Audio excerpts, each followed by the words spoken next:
Brought to you in association with Funk27, Discontent Providers, and Global Butterflies. Bringing trans and non-binary awareness to the business sector. Visit globalbutterflies.com.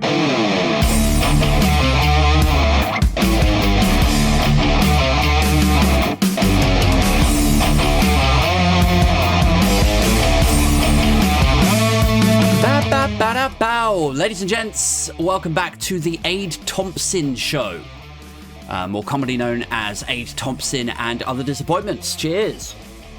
If it's your first time joining us, this is your twice weekly delve, nay, cannonball dive bomb, into the worlds of politics, dystopia, news, current affairs, and indeed the rich tapestry of melancholic, crestfallen woe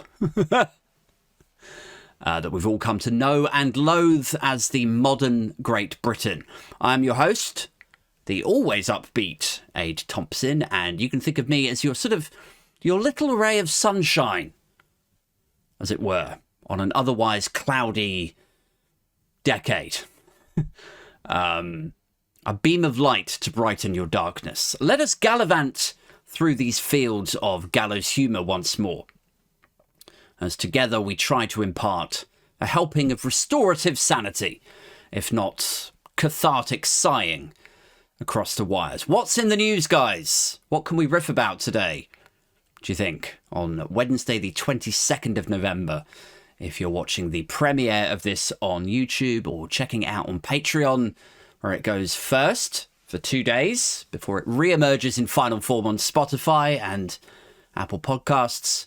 What can we try and make sense of today? I suppose the big story of the week is the autumn statement from Jeremy Hunt, but I've already done a punk politics video about that. And then we've got, Trump still doing battle with his various court cases over in the States. But I feel like I've talked about that a zillion times as well. So today I want to take your attention away from the Westminster navel gazing, away from the hysteria of the US potentially re-electing one of its most embarrassing leaders. And instead I would like to pan across to another country that's barged its way into my political periphery of late. And no, I'm not talking about Argentina, before you go ahead and predict it. I shall not be going into the utter state of Argentina for this episode, although, I don't know if any of you have seen through the footage of that guy that they've just elected as their president. I mean, he's basically Trump, isn't he? He's basically Boris Johnson all over again. It's the second wind for nationalist populism going on over there. Like, better late than never, guys. You sort of missed the train a little bit, though. Like, didn't you see the populism stuff happening already in 2016? It's already been and gone. It's wreaked its havoc. It's like a...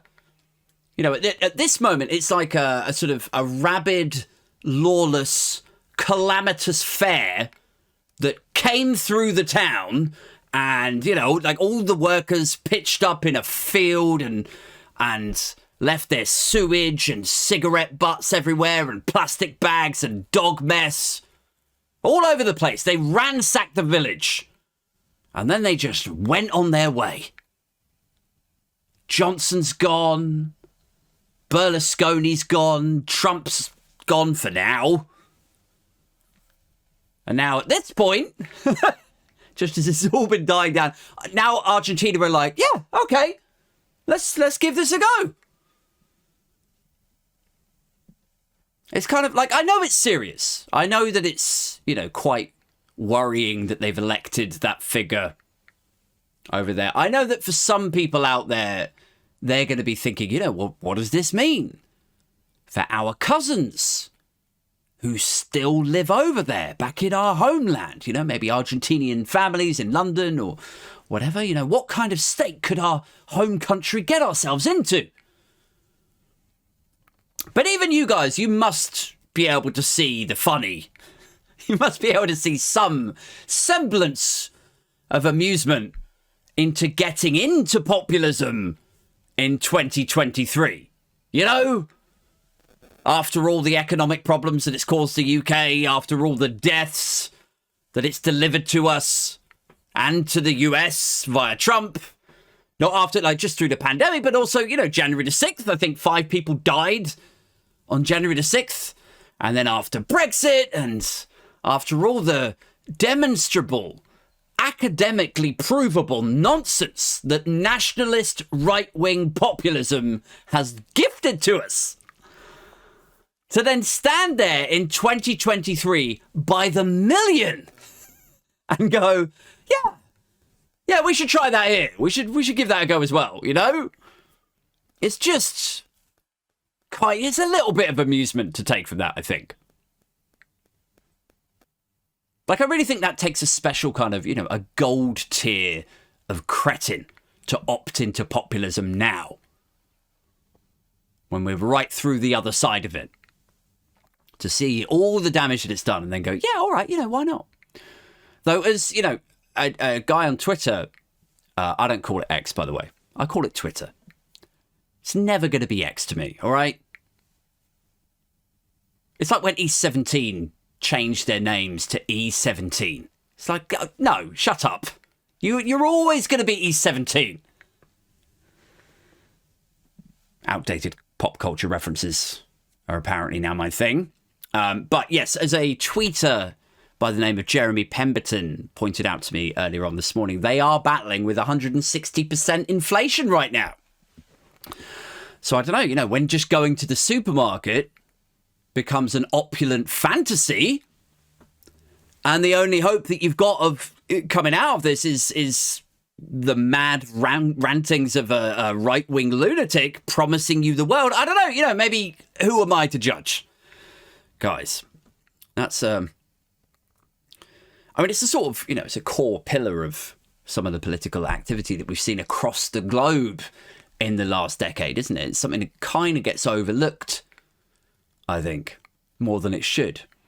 Is that, like, when you are living in a world where there's nothing but tough choices and a gloomy, bleak outlook,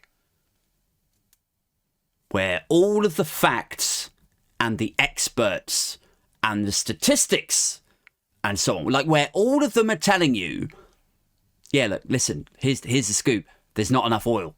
And climate change is just going to happen now. And there's very little that we can do about it, you know? It was only a year ago that climate scientists were dishing out scare stories saying, you know, what would happen if there was just a 1 degree change in the global temperature. I read an article this morning said that now we're basically looking at 3 degrees of a change in global temperature, which might not sound like much, but trust me, it is catastrophic. So we're basically done for at this moment. In a world where the outlook is this bleak, and there isn't actually really an awful lot of good news or cause for optimism or positive spins on things, most people either, you know, don't believe that through nationalist exceptionalism, do they? Or ignorance or desperation. And most people will run towards whoever is willing to sell them a positive story, a fantasy. And that is something that is overlooked. It's something we don't spend enough time focusing on or analysing, is that when people are really desperate, they will believe the mad rantings of a right-wing nationalist populist. They just will. Somebody who's willing to stand up there behind a podium and say, things used to be great in America, and I'm going to make them great again. We're going to make America great again. Sing it with me now. Like, desperate people will sing that hymn with Emperor Trump. And that is a more powerful message, apparently, than should we save democracy, guys? So anyway, it looks like millions of Argentines or Argentinians are desperate enough now with their 150% inflation, that they will now jump on this nationalist populist merry-go-round again. So that's good. And, you know, as are arguably half of the United States of America also considering jumping back on that ride. And maybe also are the voters of Australia, guys, which is actually the country I wanted to talk about a bit today. Because, you know, I spend so much time talking about the UK and the US and so on, but we forget that you know, that other anglicised, English-speaking, very white country is over there, you know, don't we? It sort of gets lost in the conversation about Western liberal democracies to some extent. But it too is grappling with some of those same issues that we are. And that's a big thing too, I think, you know? Like, we rail against British exceptionalism over here, like on the left, don't we? It's a big thing for us, I think.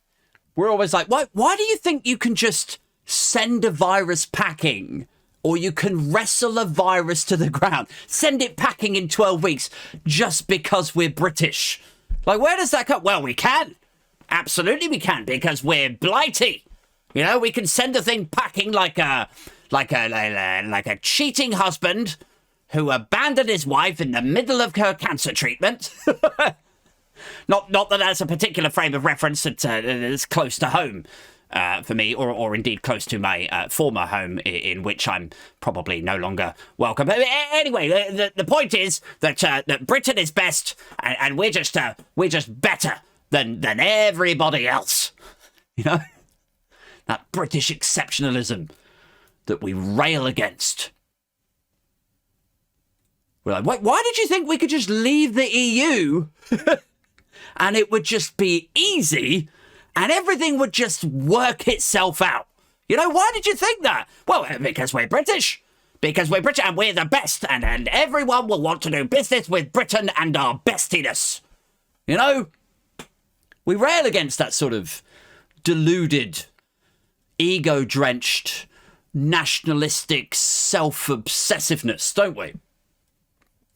And yet, we too sort of obsess over the challenges that we face here in the UK as though they are the only challenges, like it's only the UK that faces them. Do you know what I mean? Like, it's just our incompetent government that have afforded us, that have visited this misfortune upon us. Do you know what I mean? Like, I'm all for bashing the Tories. You know, I don't know if you picked up on that over the last couple of years. And a lot of the problems that we do have in the UK, they have been exacerbated by the Conservative Party, by mismanagement, by callousness, or short-termism. But we do still need to remember that the challenges that we're facing are also challenges for a lot of other countries out there. They're not just Britain specific. You know? That's important to just bear that in mind. In internationally, you know, comparable economies, a lot of the people out there are facing the same problems that British people are. Like the housing crisis, right? So, let's take that as the first one. So, obviously, we rant and we rave and we ridicule the government, successive governments. To be fair, it's not just the Conservative Party. Labour also had a fairly abysmal record of building enough houses because, as I've said before, somebody along the line worked out that the same people who vote, i.e., you know, you're over 50s, over 60s, those people own the houses. So if you don't build enough houses, the value of these people's houses will incline. And then they'll be getting richer, so they'll be thinking, oh, well, I like this government, don't want to rock the boat, I'll keep voting them in. So we are where we are.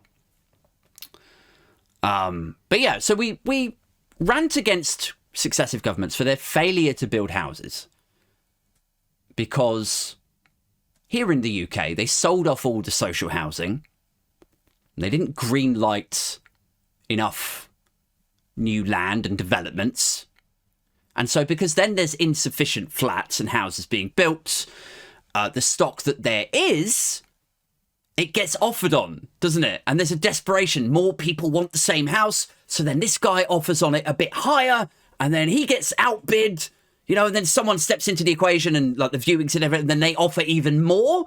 And then the value of these houses is then perceived to be higher, like on that street. So the next time somebody like puts their house on the market, they price it a bit higher. Like, we all know how this works, okay? We know the UK property market and the reasons why property has inclined in value over the last few years. But that is just a narrative of this country, of the UK that we're living in, right? But the same thing exists in Australia. Just like the same thing exists in the satellite towns and suburbs of like New York State. Just like the same thing happens in parts of Canada. It's not UK specific. However much we might hate our government, a lot of the problems that we face are being felt in other countries around the world.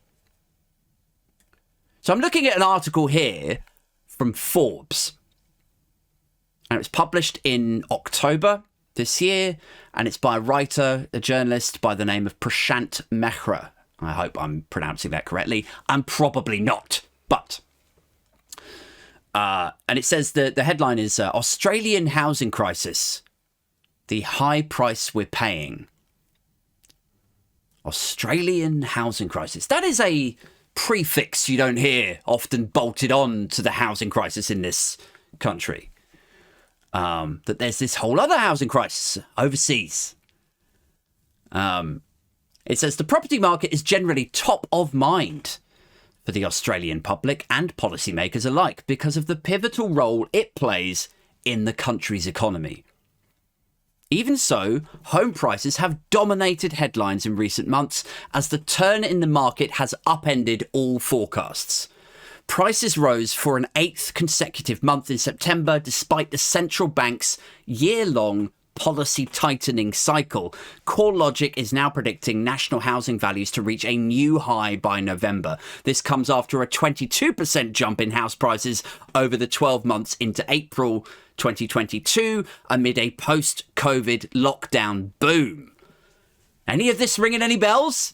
It says the 12 interest rate rises that the Reserve Bank of Australia delivered since then did take some toll, knocking back prices by 9% between May and February before the market changed course in March. Does any of this sound familiar to you guys? Soaring house prices, prices going up by 20%, 12 consecutive interest rate hikes. It says, based on data from the Australian Bureau of Statistics, house prices in Sydney averaged near $27,000 in 1970. Just bank that figure for a minute, 27k.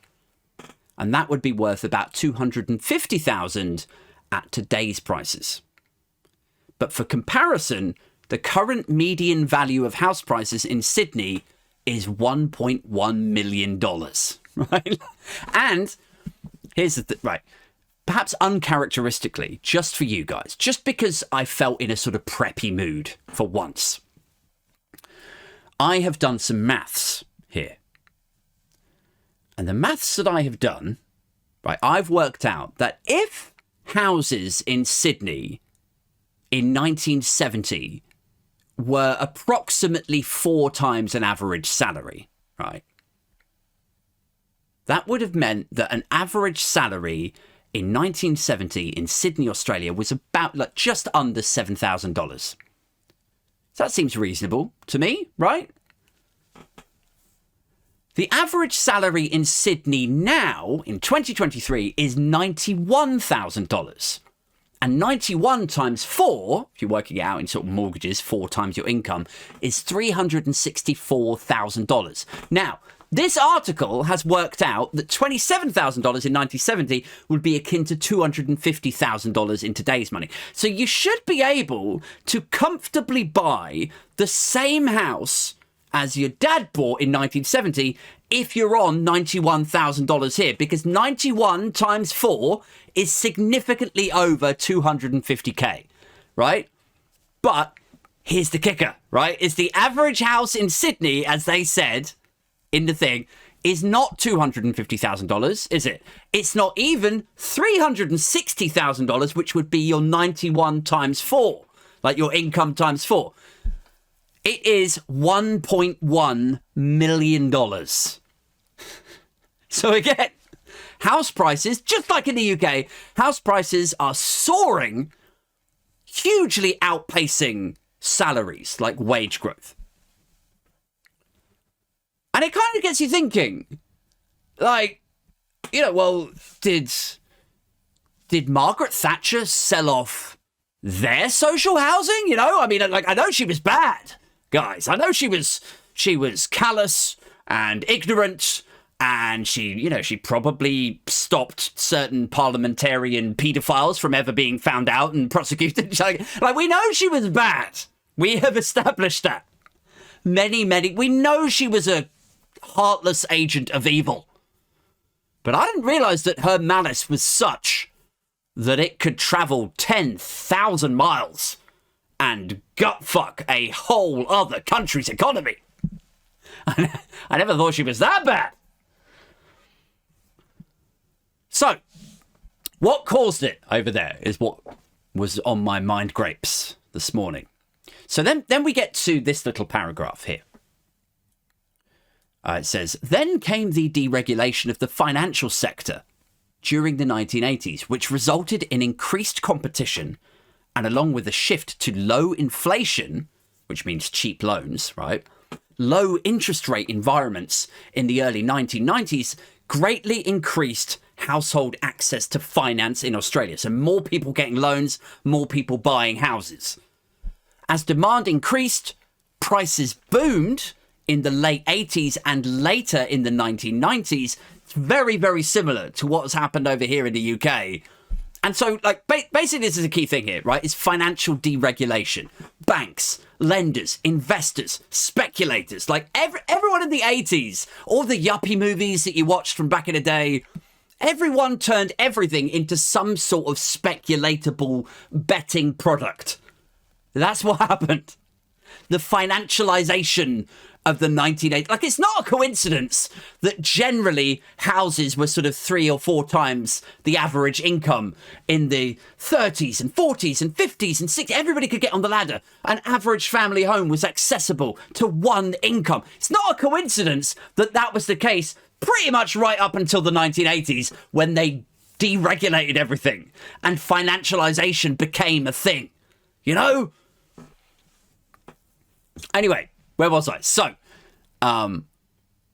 yeah, basically that is how everything is so screwed in every major Western country now. Is because every major Western country had a load of investors, a load of deregulated banks, people just going, yeah, just give him a mortgage over there. Yeah, oh, give her one as well. Oh, and that guy over there at the back. You know? And then they would take all of these mortgages together and they would package them up and give them a grade. And then these guys over a whole different department of the bank would go like, yeah, I'm going to bet that 70% of those default in the first year, you know? And then that department would be betted on. Like somebody else would go, yeah, I've received information that I think Barclays Capital, their default blah, blah, blah speculators are not on, but I'm going to bet against it. And it becomes this really, I mean, really you should watch, what's the name of that movie? It's got Ryan Gosling in it. It's about the guy that bet on the 2008 crash. Can't remember the fucking name. But it goes into it in a lot more detail and way more eloquent and dignified than I'm able to now on the minimal sleep that I've had. But yeah, basically, like they would bet on the value of these packaged up mortgages, and then do you know what? Like the bank always wins, the house always wins, because if people do default on their mortgage, it's not like the bank are losing it. The bank just come in and take the asset, right? The bank take the house back, and because the value of the house is always going to incline, I mean, it might dip for a couple of years, but then it's just going to soar again. The house always wins. It's like, whoa, win-win for us, guys. So, yeah. And then, so then you contextualize all of that against the interest rate situation. Sorry, I know this is a really finance heavy episode here, but like if you're a bank and you're being pressured to keep your interest rates low, right? Let's say you're a Lloyd's or a Barclays, or if we're going to keep this as a sort of Australia themed episode, let's say it's let's say it's Westpac. That's a big Australian bank, right? If you're a Westpac and you're being pressured to keep your interest rates low because the Central Bank of Australia is being pressured to keep its interest rates low, so people can afford to get on the ladder, because there's all this media pressure, lobby groups, campaigns, not-for-profits, protests, everyone's saying, we can't afford a house, drop the interest rates.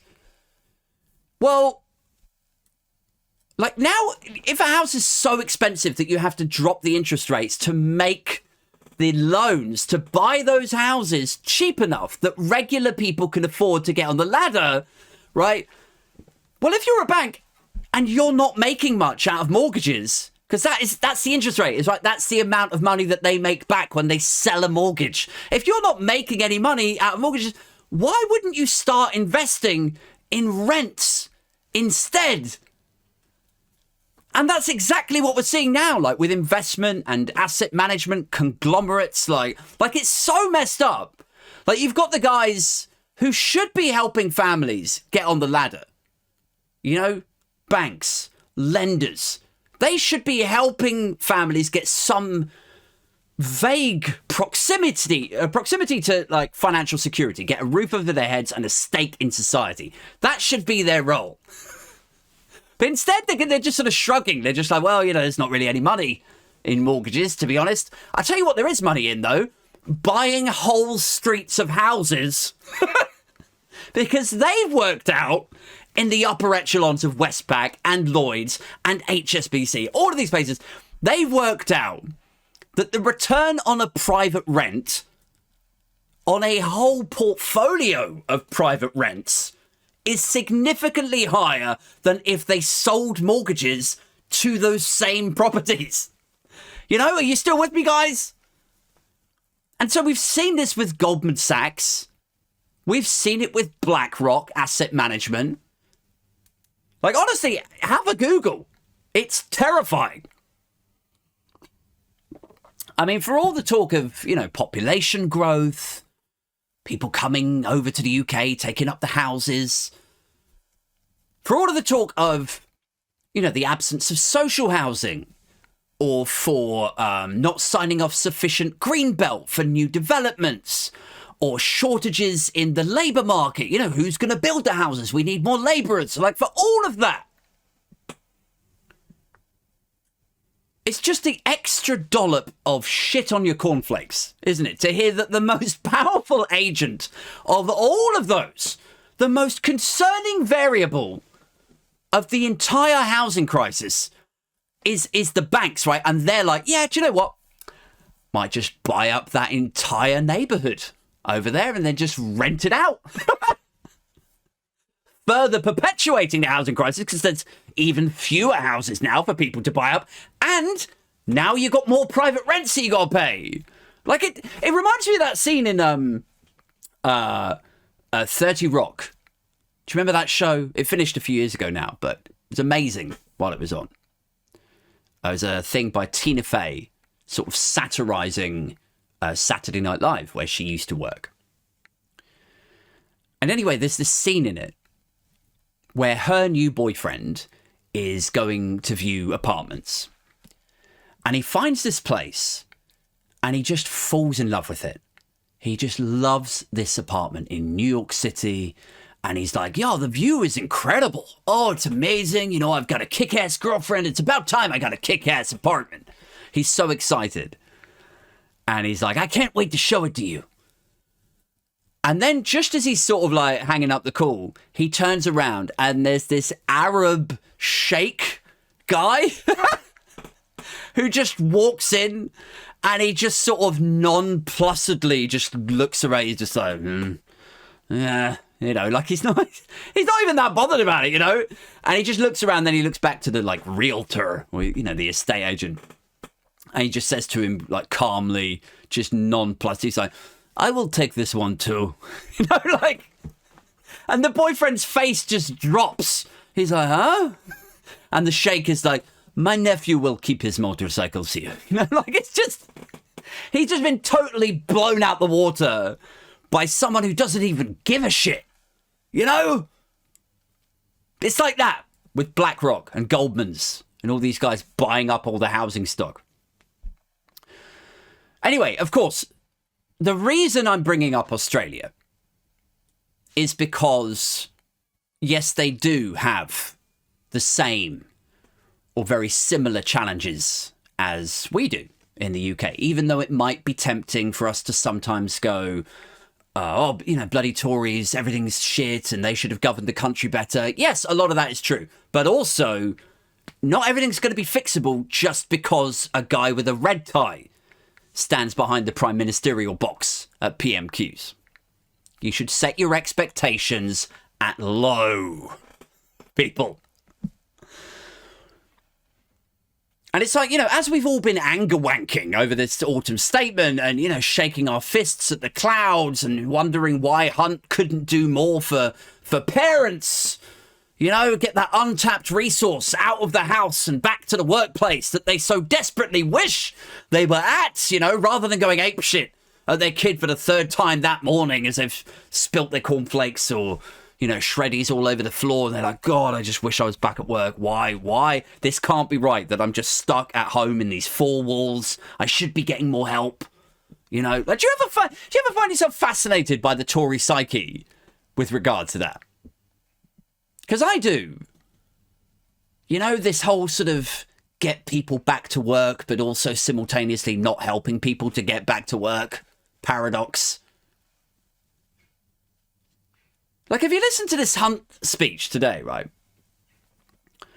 and all of the sort of preface to it, all of the media appearances of the last week and a lot of the newspaper coverage,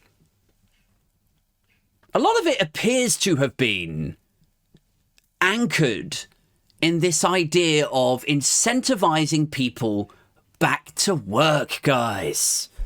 And it's this big shake-up of the benefit system. You know, we want to get people back to the office. No more laying about. All that stuff. And a lot of these people that they're talking about, you know, incentivizing back to work are going to be on what?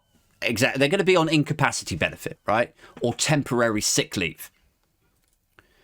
Interestingly, parliamentary secretaries who were signed off on temporary sick leave, they don't seem to be getting incentivized back to work, do they? To appear at the bloody COVID inquiry. No, that's fine. Oh, if you're not feeling well, no, it's fine. There's no rush. You just rest up. Come back when you're feeling better, when it's all blown over. But anyway, I digress. But yeah, Tory psyche-wise, do you ever think to yourself, well, okay, right. You don't want people laying about doing nothing, right? That's what you say. And here you have 1 million parents desperate to get back to work. All they need is a few more hours of government-subsidised childcare and nursery cover or cover for the school holidays or regulations so that employers have to offer them work from home. So if they're in an office-based role, like, they can just work from the kitchen thing and keep an eye on their kids. You know?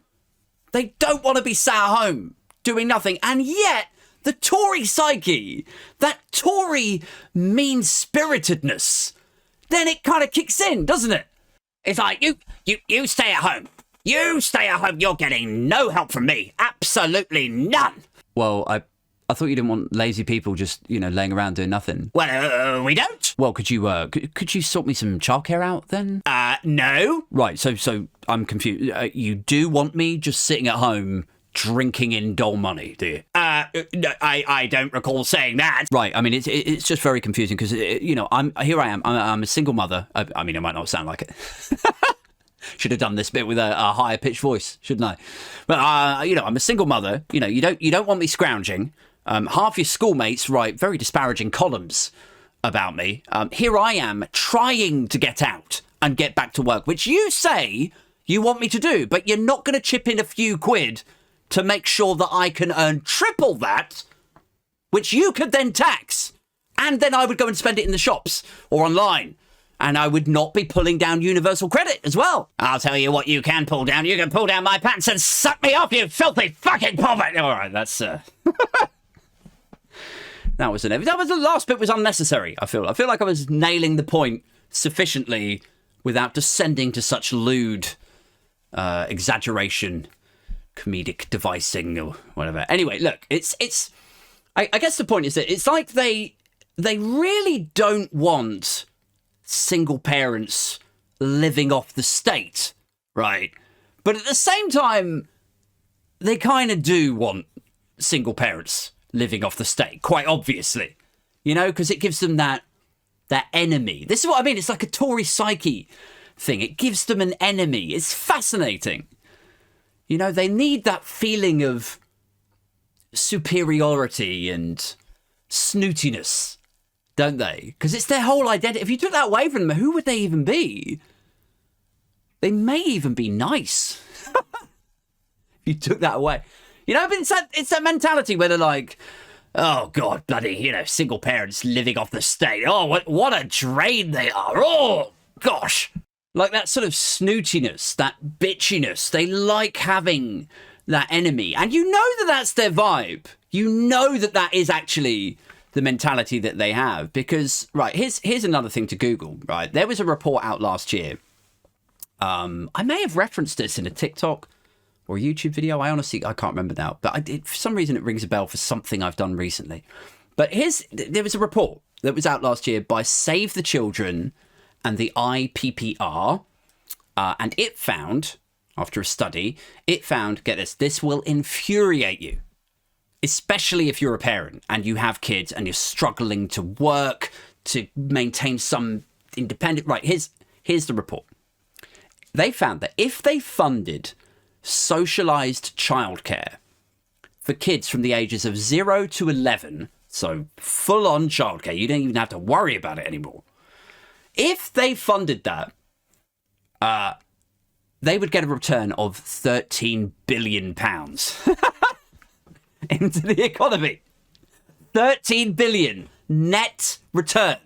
It's not 13 billion and then you take away all the costs. It's 13 billion they get to keep. It's 13 billion pounds that they're just chucking in the bin. You know? Like, morally it's outrageous, but even economically, fiscally, it's just, what are you doing? You know? It's like, don't you think, like, shouldn't we try and look at ways to generate profit and, you know, sort the GDP out? This could be part of that. You know, why? What possible reason could you have for... No, you don't, no, you're not going to get it. I thought you said every penny was precious and money's tight and you want to pay down the deficit. Right, yes, I did say all of that. But unfortunately for you, Aid, what is it? What possible reason could you have for saying, well, you forgot to factor in that feeling snooty and classist and judgmental and hating single mothers is a feeling that is simply worth more than £13 billion. I mean, it feels fucking incredible, Ed. You should try it sometime. It feels better than the illegal antisocial scourge of NOS canisters. It's hard to believe. I was as shocked as you are.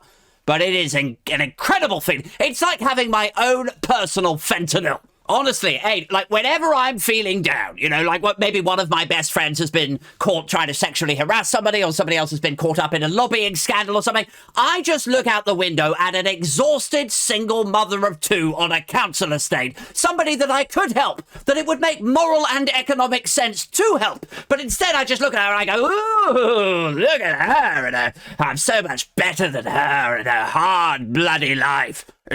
Oh, that's a lovely hit of endorphins that I'm getting right now. Oh, my goodness. I mean, really, this feeling should be illegal. It is a $13 billion feeling. It's basically a drug. And it makes me laugh more than laughing gas. Where was I, guys? Before I went a bit off on a tangent there. Do you think, here's a question for you. Do you think Australia has decent childcare? Because obviously that's a big thing over here. Like, I spend about £1,000 a month on childcare. Imagine having that stripped out of your payslip. Like, you're doing okay. On paper, your salary looks all right. But then, out comes the childcare. You are financially neutered for another 4.5 weeks. But again, it's a big thing about, like, oh, the UK's so terrible. Why can't they govern us properly? Why can't they give us some help? Why is the UK so shit? What is it like in Australia? Do you think it's good? Do you think it's better than the UK? Do you think, is there hope on the horizon if you move to somewhere like Australia? Should we take a quick look? Have we still got time? Yeah, we got 5 or 10 minutes, haven't we? So, because this is a big thing for me, like, selfishly right now, is this idea that there might be greener pastures or whatever just over the horizon. You know, things could be different somewhere else. And it's, you know, Australia is definitely, like, in my head at the moment, because I've got a software engineer at work who is thinking about moving over to Sydney. My stepsister just moved there. My girlfriend's best friend from years ago, she's a teacher. She moved over there, although not to Sydney, over to Adelaide.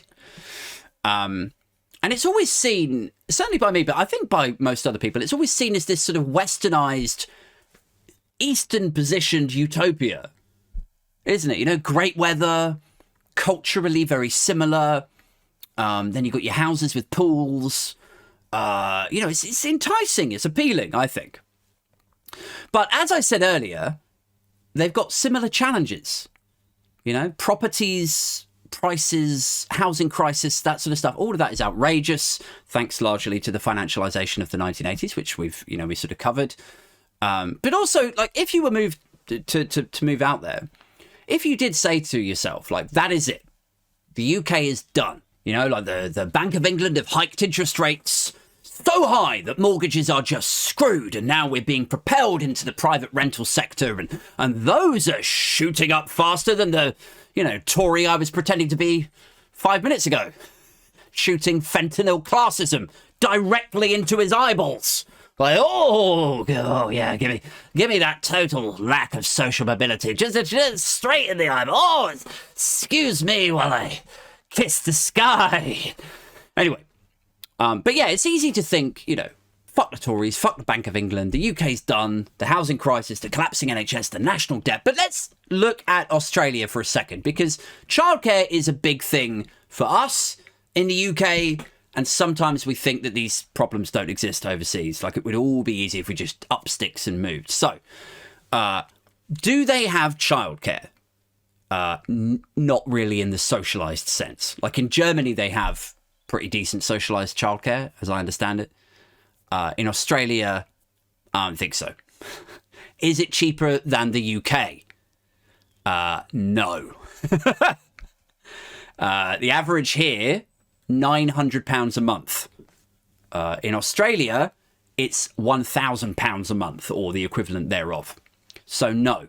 And then we get to, like, debt and GDP, and they're actually pretty good with that. So they might have more money to spend on, like, public services and so, like, over here, I always bang on about this, and I'm sorry for the repetition, but over here we are over 100% of our GDP is allocated to our national debt.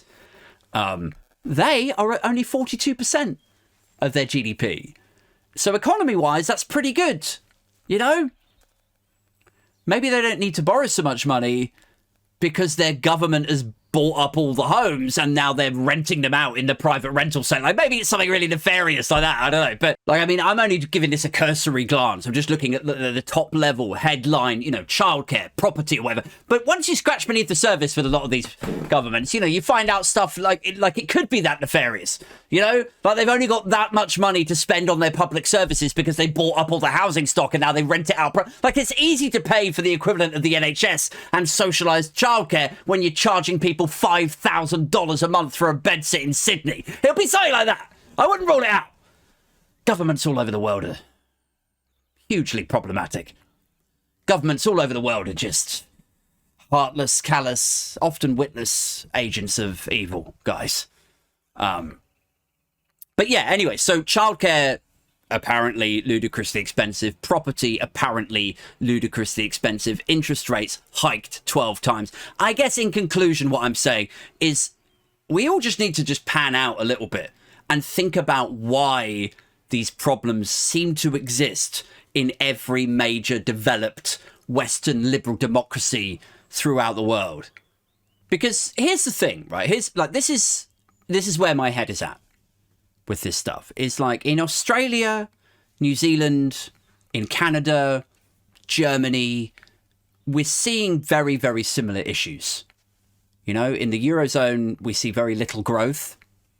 We see high inflation. We see housing crises. In Canada and the US, we see high interest rates, inflation. In Australia and New Zealand, we see astronomical childcare costs and, you know, their own housing crises. And so much of it comes back down to finite resources, doesn't it? Like, you can generate a load of magic money if you just press a few buttons on a thing. Oh, boom, look, there's 5 billion in the UK PLC current account. Go and spend it. Have fun. Like, you can do that if you want. Or you can hike interest rates at the central bank and try to make it more expensive for people and businesses to exist, you know, to try and get a hold of the inflation, right? But actually, a lot of the inflation that they're battling comes back down to resources getting scarcer, or crops getting burnt out, or droughts impacting produce, which is actually just to sort of circle back. And, you know, we were talking about Argentina very briefly earlier. One of the reasons that inflation has soared to 150% in Argentina is because of global warming, because they've had such colossal droughts and fires burning out the crops. So it costs much, much more to just go into a shop and then buy your fruit and veg. Or it could just as easily come down to oil wells drying up, or for it getting more expensive to extract oil and gas out of rigs in the sea. And so then that inflation, because it's a finite resource and you pay more for it, and then that cost gets passed on to consumers, because that inflation just starts soaring, then that gets battled by the central banks as though it's some sort of anomaly. You know? You get people in PMQs, people in congressional hearings, people doing podcasts, right-wingers, Tufton Street types, talking about like, well, inflation is a global problem. Inflation is a global phenomenon. Like, it's just this anomaly. And banks have one tool at their disposal to battle this anomalous phenomenon-y inflation that's affected. We don't know where it came from, guys. We'll never talk about where it came from, the root causes. But the reality is that those resources that cause the inflation, they are not going to get more plentiful. It all comes back to climate change. It all comes back to oil and natural gas. And so, yeah, I don't know, like, I don't really know how I'm supposed to leave this on an uplifting comedic note, you know, other than to say, yeah, everything is fucked. No, I don't really see a way out of this. We are all actually doomed. Now, you know, does anyone have a deluded populist out there who's willing to sell me a fantasy story? Because, you know, I've kind of bummed myself out a little bit with this episode. And yes, I am now willing to buy your magic beans. Sell me that fantasy, optimistic, uplifting story, please. Speaking of magic beans, guys, do consider throwing yours over to Patreon. It's patreon.com/Aid Thompson with an IN on the end. What do you get for joining the Patreon? Well, there's a load of benefits. I'm doing London-based meetups, probably the next one in January. I'm doing monthly Skype one-to-one calls. So if you join, there's like 3 tiers on there, so you can choose which one you like. But for the upper tier, I'm doing Skype one-to-one calls. We can talk about politics, the podcast, life, love, the universe, how doomed we all are.